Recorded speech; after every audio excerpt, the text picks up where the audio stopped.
The wall is not what you think. We have not won this government shutdown. The government shutdown is only temporarily lifted until February 15th, as stated by Donald Trump himself. In a short while, I will sign a bill to open our government for 3 weeks until February 15th. Now, everyone in the media is acting like this is a permanent solution to a temporary problem. Trump then goes on to say that all federal employees who are temporarily out of work and not getting paid were supporting him through this entire government shutdown, saying that they are willing to let it last for as long as they want. But we all know this is quite the opposite. If you've seen social media anywhere, no one was supporting this, even though it did have to happen. I want to thank all of the incredible federal workers and their amazing families who have shown such extraordinary devotion in the face of this recent hardship. You are fantastic people. You are incredible patriots. Many of you have suffered far greater than anyone but your families would know or understand. And not only did you not complain, but in many cases you encouraged me to keep going because you care so much about our country and about its border security. Well, it is true that most federal employees and most people on social media had no clue what was actually going on. All they were aware of is the government shutdown and the fact that they're not getting paid. But there's actually a lot more to it than just that. But regardless of that, none of them were supporting him through any of this. None of them supported the shutdown. No one supported the shutdown in any way.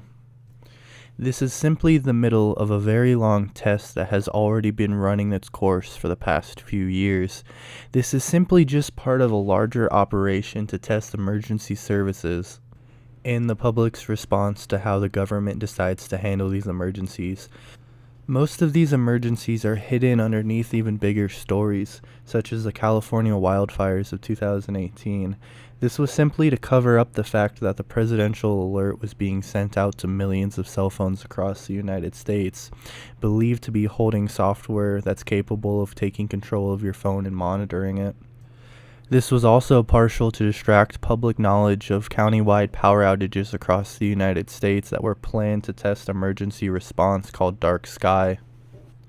If you dig deeper into news media, you can notice that there's always two things happening at the same time.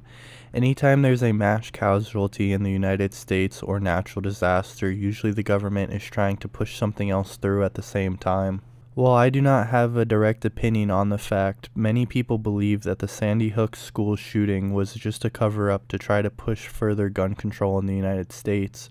The reason behind this gun control, many people believe, is to try to get guns out of the hands of millions of Americans.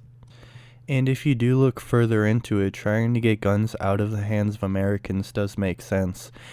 In the past couple years, the government has built about 800 concentration camps across the United States. Now, if that sounds crazy, it's actually not. The United States government built concentration camps during World War II to hold Japanese Americans so that way they couldn't help Japan fight.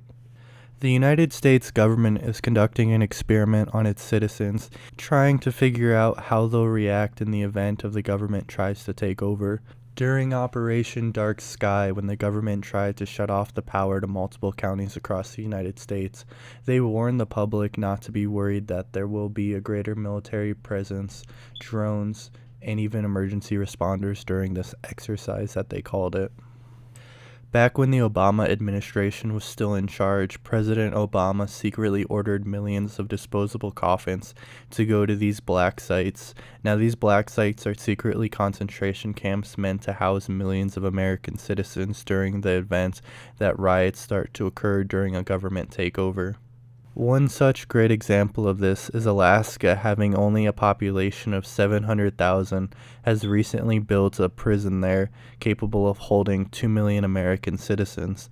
Now, why would a state with only a population of 700,000 require a prison capable of holding 2 million? Now, all of these prisons and concentration camps are being secretly funded through FEMA, which is the Federal Emergency Management Agency. Now, why would the Federal Emergency Management Agency require prisons capable of holding almost as many Americans as there are in the United States? The United States doesn't want to build a wall to stop Mexicans from coming into America. They want to build a wall to stop Americans from going into Mexico. This is simply part of a larger plan for when the government decides to finally finish taking over. Americans won't be able to flee. Now, this may sound ridiculous, but the United States government has been planning this for years now, secretly putting everything in place for a nationwide takeover, a takeover of the American citizens that they pretend to protect. I urge you to go out and do your own research and figure out what you believe. And if you do come across the same conclusion that I have, please prepare yourself. Get prepared for a national state of emergency and a complete government takeover. As everyone knows, I have a very powerful alternative, but I didn't want to use it at this time. Hopefully it will be unnecessary. But that pretty much wraps up today's video. If you found this video informative in any way, please go ahead, hit the like button, and subscribe to my channel for more facts.